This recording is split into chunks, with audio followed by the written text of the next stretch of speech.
2017 March 20 അർദ്ധരാത്രിയാണ് ചൂരി പഴയ ജുമാ മസ്ജിദിനോട് ചേർന്നുള്ള വാസസ്ഥലത്ത് വെച്ച് കുടക് സ്വദേശിയും കാസർഗോഡ് പഴയചൂരി പള്ളിയിലെ മദ്രസ അധ്യാപകനുമായിരുന്ന റിയാസ് മൗലവി കൊല്ലപ്പെടുന്നത്. സംഭവത്തിൽ RSS അനുഭാവികളായ 3 അംഗ സംഘത്തെ പോലീസ് പിടികൂടി. Bekal coastal circle inspector PK സുധാകരന്റെ നേതൃത്വത്തിലാണ് ആദ്യം കേസന്വേഷണം നടത്തിയത്. കാസർഗോഡ് പോലീസ് സ്റ്റേഷനിൽ പോലീസ് FIR രജിസ്റ്റർ ചെയ്തു. അന്ന് തന്നെ കേസന്വേഷണം സ്പെഷ്യൽ ഇൻവെസ്റ്റിഗേഷൻ ടീമിനെ ഏൽപ്പിക്കുകയും ചെയ്തു.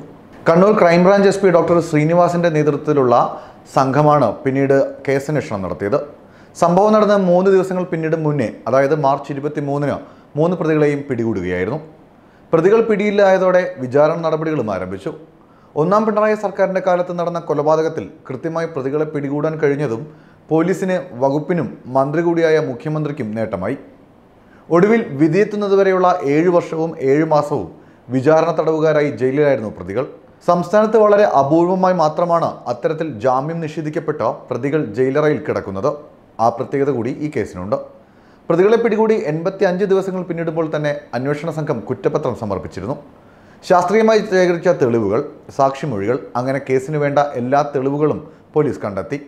കൊല്ലപ്പെട്ട റിയാസ് മൗലവിയുടെ ഭാര്യയുടെ രേഖാമൂലമുള്ള ആവശ്യപ്രകാരം കോഴിക്കോട് ബാറിലെ മുതിർന്ന അഭിഭാഷകനും മികച്ച ക്രിമിനൽ അഭിഭാഷകരിൽ ഒരാളുമായ അഡ്വക്കേറ്റ് അശോകനെ 14/6/2017 കേസിന്റെ സ്പെഷ്യൽ പ്രോസിക്യൂട്ടറായി നിയമിച്ചു.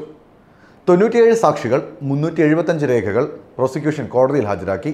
87 സാഹചര്യ തെളിവുകളും 124 മേൽക്കോടതി ഉത്തരവുകളും സ്പെഷ്യൽ പ്രോസിക്യൂട്ടർ കോടതിയിൽ എത്തിച്ചു. കേസിന്റെ ഗുരുതര സ്വഭാവമായിരുന്നു പ്രധാനപ്പെട്ട ചർച്ചാ വിഷയം. സാമൂഹിക സ്പർദ്ധ വളർത്താൻ ശ്രമിക്കുന്ന തരത്തിലുള്ള അക്രമം എന്ന നിലയിലാണ് സർക്കാർ കേസിനെ സമീപിച്ചത്. അതിനാൽ ജൂൺ മാസത്തിൽ കുറ്റപത്രത്തിൽ IPC 153A എന്ന വകുപ്പ് കൂടി ചേർക്കാൻ സർക്കാർ അനുമതി പത്രം നൽകി. 2017 ജൂൺ മാസം 15-നായിരുന്നു അത്.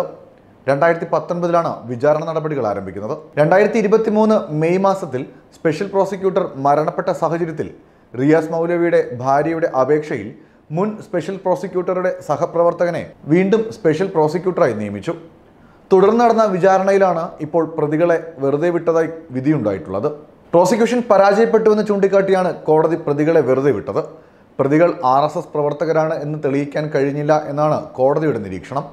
കൂടാതെ മതസ്പർദ്ധയുണ്ടാക്കുക എന്ന ഉദ്ദേശത്തോടെയാണ് കൊലപാതകമെന്നും കോടതിയിൽ സമർത്ഥിക്കാനായില്ല എന്ന് കോടതി ചൂണ്ടിക്കാട്ടുന്നു. അതേസമയം കുറ്റം ചെയ്തതിനെ സംബന്ധിച്ച് ഒന്നും പറയുന്നുമില്ല. 8 തവണ ജഡ്ജിമാർ പിരിഞ്ഞും ട്രാൻസ്ഫറായും പോയ കേസിലാണ് ഇപ്പോൾ വിധി വന്നിരിക്കുന്നത്. നിലവിൽ ഈ കേസിൽ അപ്പീൽ പോകുമെന്നാണ് മുഖ്യമന്ത്രി വ്യക്തമാക്കിയത്. കേസിൽ സർക്കാർ ഒരു വീഴ്ചയും വരുത്തിയിട്ടില്ലെന്നും കുടുംബത്തിനുൾപ്പെടെ പൂർണ്ണ വിശ്വാസവും പ്രതീക്ഷയുമായിരുന്നു കേസിലെന്നും അവരുടെ ആവശ്യത്തിനനുസരിച്ച് പ്രവർത്തിച്ചിട്ടുണ്ടെന്നും മുഖ്യമന്ത്രി വ്യക്തമാക്കി. നിലവിൽ കോടതി വിധികൾ പുറത്തുവരുന്നതുമായി ബന്ധപ്പെട്ടുള്ള രാഷ്ട്രീയ സാഹചര്യം കൂടി വിലയിരുത്തിയാണ് LDF ഇതിനെ പ്രതിരോധിക്കുന്നത്.